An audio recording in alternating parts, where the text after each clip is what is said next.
안녕 친구들, 다이렉트로 녹화하고 있는 강의 세 번째입니다. 지난 학습에 배웠던 것은 우리가 1930년대 국내외의 이러한 무장투쟁과 그리고 사회운동을 배웠어요.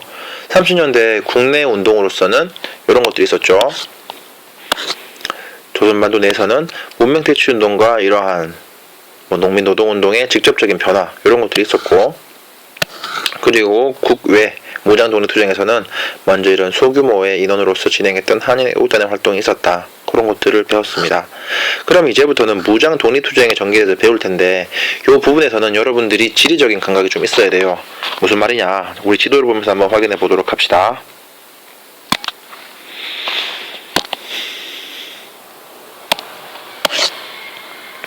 요 지도를 봐야 돼요. 우리는 전통적으로 중국이라고 본 땅덩어리가 너무나도 많이 변화되어 있어가지고 어디까지를 중국으로 봐야 될 것이냐를 한번 많은 고민이 있어야 합니다. 그런데 이러한 기본적으로 우리가 중국을 말할 때는 이걸 기준으로 하죠. 만리장성. 짜장면집이 아니죠.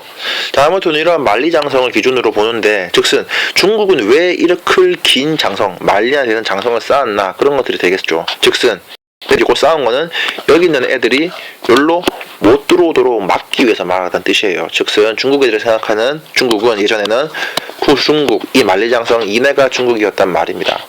하지만 지금은 오히려 이쪽에 있었던 만주족 애들이 이쪽으로 들어왔다가 동화가 되어버려가지고 이쪽 지역까지 중국이 되어버린 상황인 것입니다. 그래서 중국이 커져버린 건데, 이 말을 왜 하느냐? 바로 이런 것 때문에 하는 거예요. 지금의 우리의 독립운동을 보자면 여태껏 배웠던 부분은 바로 다 어느 지역이었죠? 만주 지역이었습니다. 만주 지역, 바로 요 지역에 있던 뜻이죠. 하지만 요쪽은 만주라 부르고 요쪽은 관내 지역이라 부르요. 관내. 왜 관내라 부르느냐? 이 만리장성에 요런 것들이 있는데, 만리장성 끝에는 산해관이라는 게 있습니다. 산해관. 이 산해관의 안쪽이다 그래가지고 여기를 관내라고 부르는 거예요. 그래서 우리는 중국에서 벌어지는 활동을 이 만주 지역과 관내 지역 이렇게 구분해서 봐야 되는데, 여지껏은 다 만주 지역이었어요. 무슨 신민회도 그렇고, 아니면 무슨 뭐가 있었지? 신흥무관학교라던가 아니면 청산리 이런 것들 다 만주 지역이었죠. 하지만 이제부터 배우는 부분에는 관내 지역이 본격적으로 등장하기 시작할 겁니다. 지금까지 우리가 배웠던 관내 지역에서 있었던 활동은 바로 이거밖에 없었어요. 여기서 했던 상해 임정에 있었던 것들, 그리고 우리가 방금 전에 했던 한인애국단, 이것밖에 없었는데, 이제는 여기서 모든 이러한 독립운동의 주체가 이 관내에서 진행이 될 겁니다. 왜 그런지는 우리가 지금 이 지도를 보면서 본문을 보면서 한번 확인해 봅시다. 즉슨 책에서 계속 관내 지역이라 그러면 여기가 아니라 요쪽 지역임을 알아야 돼요. 그래서 요쪽 지역과 구분을 해가지고 확인할 수 있도록 그런 식으로 해봅시다.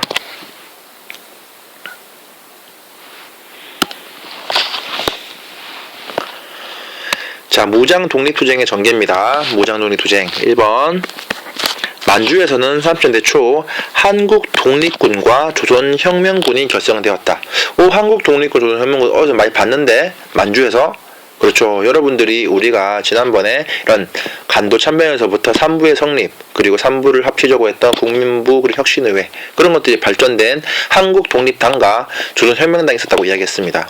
그 한국독립당과 조선혁명당에 속해 있던 군대가 바로 한국독립군, 조선혁명군을 할 수 있는 거죠. 요게 페이지가 어디였지? 아무튼 여러분들 앞으로 넘기다 보면 우리가 그때 자유시 참변, 그리고 무슨 이러한 간도 참변, 이런 것도 있던 그 페이지의 연장선상이니까 지금 여러분들 한번 기억이 잘 안 나면 앞으로 돌아가서 그 흐름을 다시 한번 잡아보길 바랍니다. 결성이 되었어요. 그렇게 해서 여기서 아주 많은 활약을 해왔다. 그런 것들이 되겠습니다. 하지만 하나의 시련이 나타나죠.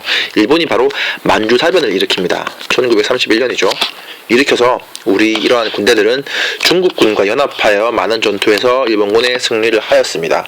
하지만 기껏 해봤자 혁명군이 한 500, 700명 정도, 그리고 독립군이 한 2000명 정도였는데, 일본이 본격적으로 이렇게 치고 들어오면 2700, 게다가 중국군을 더해봤자 얼마나 되겠어요. 한 5000명도 안 되는 그 병력이 어떻게 일본의 정규 사단이라 그러면 한 개 사단이 병력이 한 7000 정도 됩니다. 그걸 어떻게 막겠어요? 한 개 사단이 7000인데. 그러니까 여기서 이제 독립운동을 계속 하기가 어려워지는 거죠. 조선혁명군은 대부분 남아가지고 싸우다가 거의 전멸을 당합니다. 그에 반하여 한국 독립군, 이 군대는 아까 우리가 말했던 이제 관내 지역으로 이동을 하게 되는데, 봅시다. 3번입니다. 대륙 침략이 거세어지면서 독립군 점차 관내로 이동했다. 이 한국 독립군의 대부분 관내로 이동을 하게 되고, 이들을 모태로 해가지고 나중에 한국 광복군이 만들어지게 됩니다. 그런 거죠. 자, 그러나 이렇게 일제의 이러한 침략이 세졌음에도 불구하고 남아가지고 전쟁을 하던 저항하던 사람들이 있었는데, 바로 이런 사람들이었습니다. 사회주의 사상을 받아들인 사람들이에요. 그래갖고 중국 공산군 당군, 그지? 얘네가 아까 말했던 그 지금의 사회주의 하고 있는 그 중국 애들, 걔네예요. 하고 걔네와 연합해가지고 항일 유격 활동을 전개하였다가 되겠습니다. 그러면 여기서 말하는 일부 인사, 어떤 일부 인사일까요? 여러분도 아주 익히 잘 알고 있는 일부 인사입니다. 아주 세계적으로 우리 한민족 중에서 가장 유명한, 싸이보다 더 유명한 사람이죠. 지금 이 사람의 손자가 아주 핫합니다. 아주 핫한 물건을 들고 있어요. 아주 핫한 핵을 가지고 있죠. 네, 그렇습니다. 이 일부 인사는 김일성이에요. 김일성은 독립운동을 했었는데, 이 당시에 김일성이 중국에서 이런 걸 했다가 되겠습니다. 자, 그러면 김일성이 그때 했던 독립운동은 어떤 것들이 있나 보겠습니다.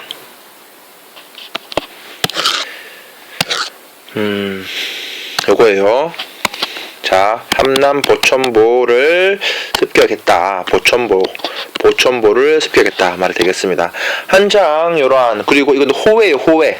아주 핫한 이슈가 있을 때 이러한 긴급, 지금은 뭐 뉴스 속보라고 나오는 건데 그때는 뉴스가 없었으니까 이런 속보를 호외로 해서 내보내는데, 보천보를 습격했다가 되는 거죠. 즉슨 요 당시에는 민족 말살 통치가 아주 극으로 치닫고 있던 그런 30년대 중후반이었는데, 그런 일제의 그 엄청난 경비와 그리고 만주를 장악한 일제가 있음에도 불구하고 일제의 이러한 보천보라고 하는, 지금은 파출소 같은 곳이에요.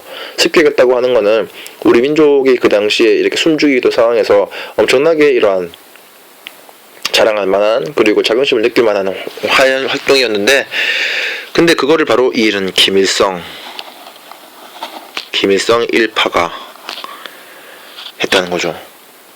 그래서 아주 김일성이나 이러한 인물은 우리가 독립운동 쪽으로 어떻게 봐야 될 것인가, 그리고 근데 아주 김일성이 그 후에 나쁜 짓을 많이 했으니까 참 어떻게 봐야 되냐, 참 그렇죠. 아무튼 이때 당시에는 김일성이 이런 활동을 했었다, 그런 것들이 되겠습니다. 자, 그래서 그 당시 김일성이 활동했던 군대가 여기 보면 있는 동북항일연군, 그곳이 되겠어요.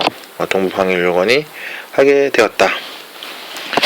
자, 그리고 수정을 할게요. 이게 2번이 아니라 1-1, 그리고 이거는 1-2, 요거는 1-3으로 합시다. 선생님 착각했네요. 자, 그래서 1, 2, 3, 4 이렇게 하면 되겠습니다. 이제 이 만주 지역이 아니라 관내 지역에서 한번 살펴보자. 관내 지역에서 2번이 관내 지역이 되겠습니다. 그렇게 해서 관내 지역에서 누가? 김원봉이 조선의용대를 결성했다가 되겠습니다. 우리가 앞에서 의열단 배울 때 김원봉이 이런 개인적인 의열투쟁에서는 한계를 느껴가지고 군대를 만들기 위해서 이러한 사관학교에 들어가고 거길 나와가지고 군대를 만들었다고 했어요. 지금 바로 그 군대가 여기서 말하는 조선의용대가 되겠습니다. 그래서 김원봉은 이 조선의용대와 더불어 2-1 국민당군, 여기서 말하는 국민당은 지금의 대만 애들입니다. 그 당시에 대부분 중국을 차지하고 있었던 그 국민당군, 걔네와 함께 무장투쟁을 전개하겠다가 되겠습니다. 하지만 이것도 분열이 되는데 2-2번으로 일부는 화베이 지방, 화북 지방입니다. 이동해서 조선의용군을 결성했다. 그리고 2-3은 김원봉을 비롯한 사람들은 광복군에 합류했다가 되겠습니다. 무슨 말이냐?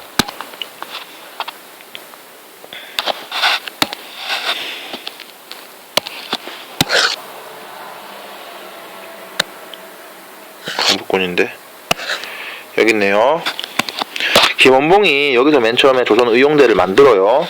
하지만 이런 의용대에서도 좀 의견 차이가 있어가지고 이게 두 갈래로 짜갈라집니다. 그렇게 해서 한 부대는 여기서 보이는 것처럼 이렇게 해가지고 연안이라고 하는 여기가 화베이 지방이에요. 아까 말했던 화베이 지역, 화베이 지역으로 가서 조선의용군으로 바뀝니다. 조선의용군. 그리고 나머지 이렇게 김원봉이 이끌던 부대는 이렇게 쭉 충칭으로 가서 한국 광복군에 참여를 하게 되는 거죠. 즉 이게 두 갈랑이 됐다는 이야기예요. 그런데 문제는 이러한 연안 지역으로 간 부대가 주력이었고 이쪽으로 간 부대가 비주력이었습니다. 전투력이 여기 훨씬 셌다는 이야기죠. 그래서 여기에는 이제 사회주의 계열인데, 사회주의 계열의 조선독립동맹이 여기서 나오는 건데, 아무튼 이쪽 지역에서 독립운동을 하다가 나중에 이러한 조선의용군이 대부분이 이렇게 쭉 해방당하고 난 다음에 북한으로 가게 됩니다.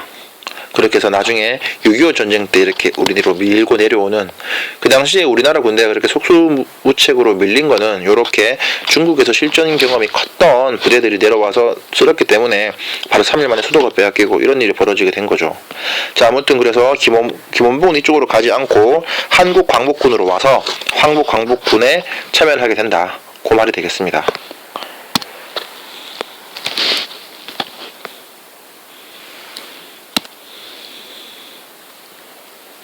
자, 그래서 한국광복군의 한 주가 했다 되겠습니다.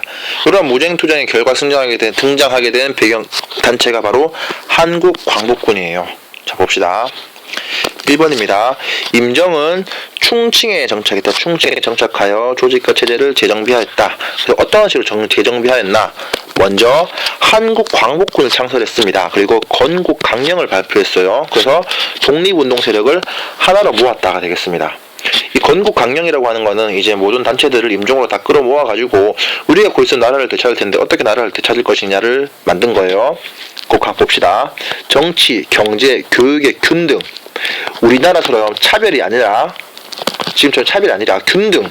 국가에서 최소한 사람들이 안 굶어 죽게, 사람들이 불행하지 않도록, 최소한 인간다운 생활을 할 수 있도록 체제를 만든 게 이 당시 건국강령이에요. 균등을 보장하는 삼균주의를 기초로 하였으며, 보통선거, 모든 사람들이 평등하게 선거할 수 있는 걸 통해서 민주공화정, 진정한 민주공화정을 설립하려고 하였다가 되는 거죠. 그렇게 해서 하나로 모았다. 그리고 그 당시에 나머지 1-2로 조선의용대 세력을 흡수하면서 광복군의 세력이 크게 강화되었다가 되겠습니다. 김원봉의 합류라고 보면 되겠죠. 김원봉의 합류라고 보면 되겠습니다. 자, 총칭 임시정부는 이렇게 돼 있고, 그리고 우리의 임시정부의 변화상은 여기 나와 있는 겁니다. 상하이에 자리를 잡았으나 점점 일본군이 이렇게 밀고 내려오니까 도망간 거죠. 이렇게 도망갔다가 1940년대 됐다. 그리고 이렇게 도망다니면서도 자리를 계속 얻을 수 있었던 거는 아까 윤봉길 의사의 그런 의거로 중국의 그 당시 국민당군, 지금의 대만 애들의 도움을 받았기 때문이다라고 이야기를 할 수가 있겠습니다. 자, 봅시다. 넘어갑니다. 이 부분이 좀 기니까 좀 강의가 길어지고 있는데 2번입니다. 그러면 이러한 식으로 조직을 재정비한 대한민국 임정은 어떤 식으로 독립운동을 하였는가 볼게요. 일제가 태평양 전쟁, 미국과 드디어 돌이킬 수 없는 요단강을 건너게 되는 거죠. 이런 미국과 전쟁을 일으키자 임시정부 즉각 일본의 선전포고, 너 다 죽었어. 난 너의 볼때기를 때릴 거야. 하고 선전포고를 하고 한국 광복군은 연합군의 일원으로서 전쟁에 나서게 됩니다. 그렇게 해서 어떤 식으로 싸웠냐? 2-1 광복군은 중국과 함께 대일 전쟁을 하였고, 그리고 2-2 영국군의 요청에 따라 인도 미얀마 전선에 참여하여서 이런 회유 방송, 왜냐하면 그 당시 일본어를 할 줄 아니까 일본군 회유, 포로신문, 암호 번역, 정보 수집 등을 하였다. 다 1어가 가능했기 때문에 한다는 이야기죠. 그럼 중국에서 중국과 함께 싸웠단 말은 이해가 되지만 여기서 갑자기 생뚱맞게 미얀마, 인도 전선에 왜 참여하였나? 거기 좀 이상한데 이렇게 이해하면 될 거예요. 자, 우리 임정은 이렇게 싸웠습니다. 중국에서 내에서도 이런 지대, 구역을 나눠가지고 싸우기도 하였고, 이렇게 중일본과 싸웠고, 인도, 미얀마의 전선을 파견했어요. 왜냐?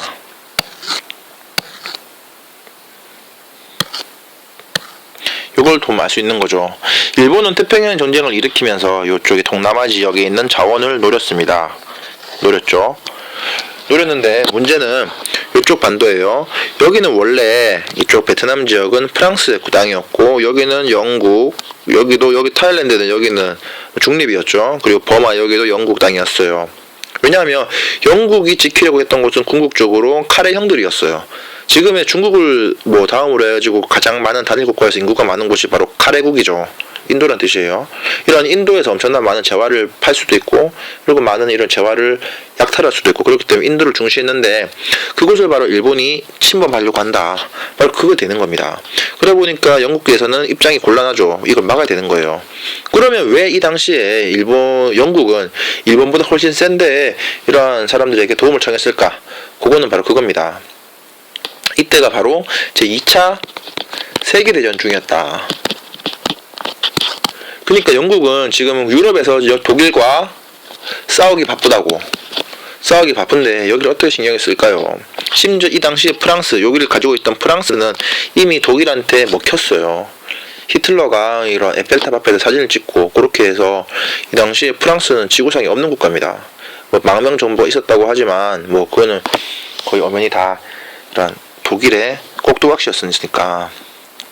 그래서 이런 무주공산 동남아의 주인이 다 비어있는 상황에 일본이 쳐들어왔고 여기서 이제 영국이 인도를 지키기 위해서 이렇게 일본과 싸웠다. 그 과정에 여기에 있던 우리가 가서 같이 싸웠다.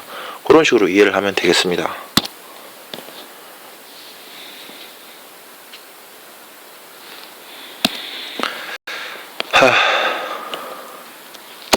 자, 그래서 암호를 수집하였다가 되겠습니다.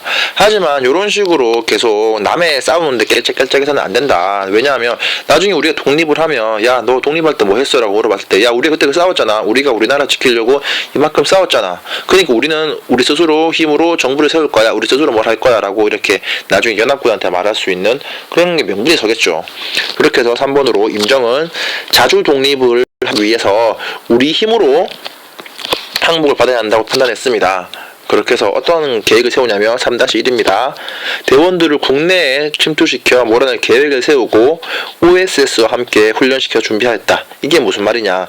국내 진입작전을 했단 말이에요. 그러니까 우리나라 군대가 들어가서 일본과 싸우는, 그래서 나중에 우리가 직접적으로 일본의 항복을 받는 그런 계획을 세웠다고 했는데 문제는 3-1 일본이 너무 갑작스럽게 핵 2방을 맞으면서 세계에서 유일하게 핵폭탄을 맞은 나라는 일본밖에 없습니다. 지금까지. 그렇게 핵 2방을 맞고 항복을 함으로써 우리는 그 뜻을 이루지 못했다. 그렇게 해서 우리는 엄청난 그런 것들이 되는 거죠. 이런 내용은 여기서 뭐 확인해 볼 수가 있는데 외적이 항복한답니다 라고 하니까 우리는 아무것도 못했는데 외적이 항복하니까 김국계 김구 선생이 주석이 우셨습니다. 외적이 항복했으니 드린 정성이 아깝다. 그리고 나중에 우리나라에서 이렇게 무슨 말할 수 있는 게 있겠느냐, 이런 데에서 되게 침울하셨다고 하는 거죠. 그러면 이러한 임시정부의 조선반도 침투 사건이 아니지 침투 계획, 그런 것들을 영상을 통해서 한번 확인해 보도록 하겠습니다.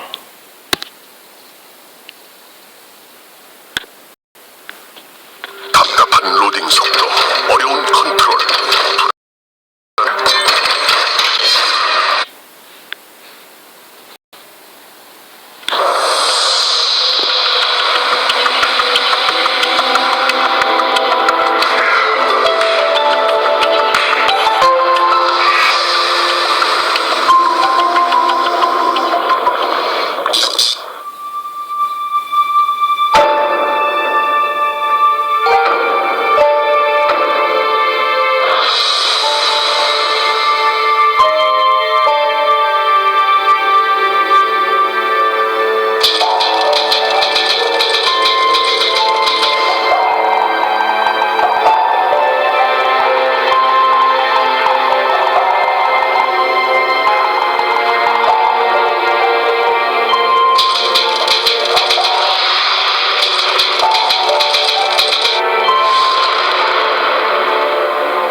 자, 만약에 이 독수리 작전이 시행이 되었고, 그리고 우리가 독립을 하는데 많은 기여를, 조금이나 기여를 했다고 한다면, 우리가 광복한 후에 그렇게 발언권도 없이 미국과 소련에 의해서 분단이 되는 것은 조금이라도 막을 수 있지 않았을까.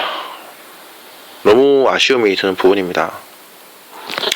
자, 어쨌든 이런 것들을 읽고 나서 4번으로 국내에서도 이제 이런 것들이 펼쳐지게 되는 거예요. 전쟁이 길어지자 일본이 이기지 못할 건 확신이 커져갔어요. 그래서 국내외 독립운동 세력은 광복을 준비했다가 되겠습니다. 먼저 4-1 아까 중국의 화베이 지방이라고 얘기했었죠. 조선의용군이 있었던 그쪽 지역에서는 사회주의 계열의 조선독립동맹, 아까 말했어요. 조선의용군이 결성되어 있는 그런 군사 조직의 상위 정치 체제입니다. 조선독립동맹 사회주의가 결성했다. 폐방에 대비하였고 4-2번으로 국내에서는 여운형 중심으로 조선건국동맹이 건국준비를 하였다가 되겠습니다. 이러한 조선건국동맹이 건국준비 가지고 일제가 패망하자마자 우리는 조선인민공화국이라는 나라를 만들게 돼요. 여러분 처음 들어본 걸 텐데 조선인민공화국을 만들게 되는데 그 당시에 세가 어땠나? 여기가 아닌가? 네, 여기네요. 조선건국동맹이 이제 바로 이름을 바꿔가지고 한 게 조선건국준비위원회인데 건준이라 부릅니다. 건준. 요거 만들게 되는데 보세요. 해방을 하고 얼마 안 된 며칠밖에 안 지난 요 시기 때 바로 이 남한의 대부분, 북한도 마찬가지예요. 이런 남한의 대부분을 다 장악했었죠. 이 정도로 될 수 있었던 거는 건준이 있었기 때문에, 건준이 활동을 했기 때문에 이런 것들이 가능했다가 되는 것입니다.